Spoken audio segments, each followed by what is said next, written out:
अब आउने निर्वाचनमा 5 दलीय गठबन्धन नै रहनेछ। 5 वर्षपछि फेरि त्यहाँका जनताले हाम्रै पार्टीलाई निर्वाचित गराउनेछन्।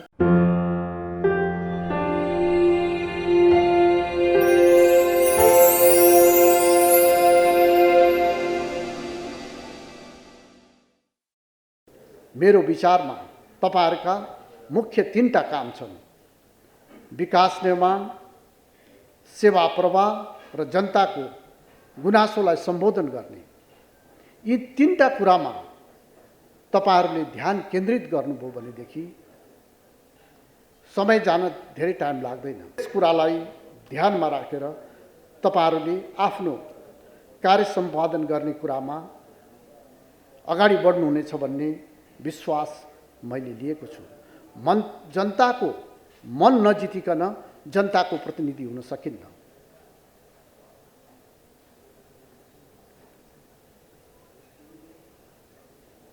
स्रोत व्यवस्थापन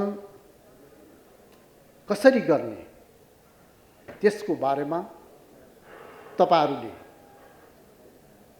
गहिरिएर सोच्नुपर्ने जरुरी छ। हामीसँग सीमित स्रोत छ। उपयुक्त तरिकाले व्यवस्थापन हामीले गर्न सकेनौं भनेदेखि हामीलाई समस्या आउन सक्दछ। त्यसैले स्रोत व्यवस्थापन गर्दाखेरि मितव्ययतालाई पनि केन्द्रमा राखेर स्रोत व्यवस्थापन गर्ने कुरामा तपाईहरुको ध्यान केन्द्रित हुन जरुरी छ। तपाईले संघीय सरकारबाट पनि योजनाहरू लिन सक्नुहुन्छ। त्यसका निमित्त उपयुक्त योजना तपाईले छनौट गरेर संघीय सरकारमा जाने प्रक्रियाहरू छन्। त्यो प्रक्रियालाई अवलम्बन गर्नुहुनेछ भन्ने मैले विश्वास लिएको छु। विशेष अनुदानको पनि व्यवस्था गर्छ सरकारले। विशेष अनुदानका निमित्त पनि आफ्नो स्रोतलाई तपाईको नगरपालिकाको, गाउँपालिकाको स्रोतलाई कसरी परिचालन गर्नुहुन्छ त्यसमा स्पष्ट भएर विशेष अनुदानका निमित्त पनि अगाडि जान सकिन्छ। आफ्नो अधिकार क्षेत्रभित्रको राजस्व सङ्कलनमा तपाईहरुले विशेष ध्यान दिनु चाहिँ जरुरी छ। यो स्थानीय सरकार हो। केन्द्रको सरकारले जे काम गर्छ केही कुरा छोडेर तपाईहरुले पनि सबै काम गर्न सक्नुहुन्छ। तर राजस्व उठाउँदाखेरि जनतालाई मार्का पर्छ कि पर्दैन? राजस्व प्रदेशले पनि उठाउने, केन्द्रले पनि उठाउने र स्थानीय सरकारले पनि उठाउने र त्यो राजस्व तिरे बापत जनताले सेवा सुविधा पाएनन् भनेदेखि जनता हामीसँग निराश हुन्छन्। त्यसैले राजस्व उठाउने कुरामा पनि तपाईहरुले विशेष ध्यान दिनु जरुरी छ। जनतालाई करको भार दिने तर त्यसबाट सेवा सुविधा प्रदान गर्न सकेन भनेदेखि पनि हाम्रो काम अपूर्ण रहन्छ, अधुरो रहन्छ। यसका निमित्त यी कुराहरूलाई ध्यानमा राखेर तपाईहरु अगाडि बढ्नुहुनेछ।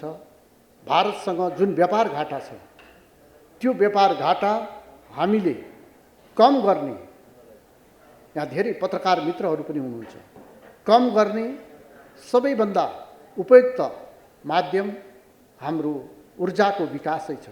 हामीले बिजुली भारत मार्फत त्यहाँको बजारमा पुर्याउन सक्यौं भनेदेखि महिनाको 15,000 मेगावाट मात्रै विद्युत हामीले भारतको बजारमा पठाउन सक्यौं भनेदेखि महिनाको यो चाहिँ मोटामोटी 60-70 अरब रुपियाँ हामी कमाउन सक्छौं। यसलाई हामीले पूर्वाधारको विकासमा लगाउन सक्छौं। त्यसबाट एकातर्फ भारतसँगको व्यापार घाटाको सन्तुलनतर्फ हामी जान्छौं भनेदेखि अर्कोतर्फ हाम्रो पूर्वाधारको विकासको बाटोमा पनि हामी मुलुकलाई अगाडि बढाउन सक्छौं। र हाम्रो मुलुक सम्भावनाले युक्त मुलुक छ।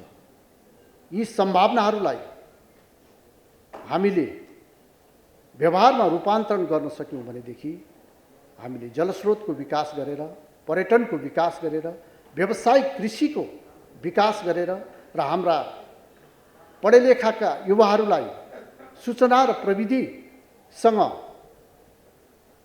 अभ्यस्त गराएर उनीहरूलाई हामीले अगाडि बढाउन सक्यौँ भनेदेखि 10 वर्षभित्रमा हाम्रो देशलाई समृद्ध देशको रूपमा अगाडि बढाउन सकिन्छ। हामी निर्वाचनको सङ्घारमा छौँ।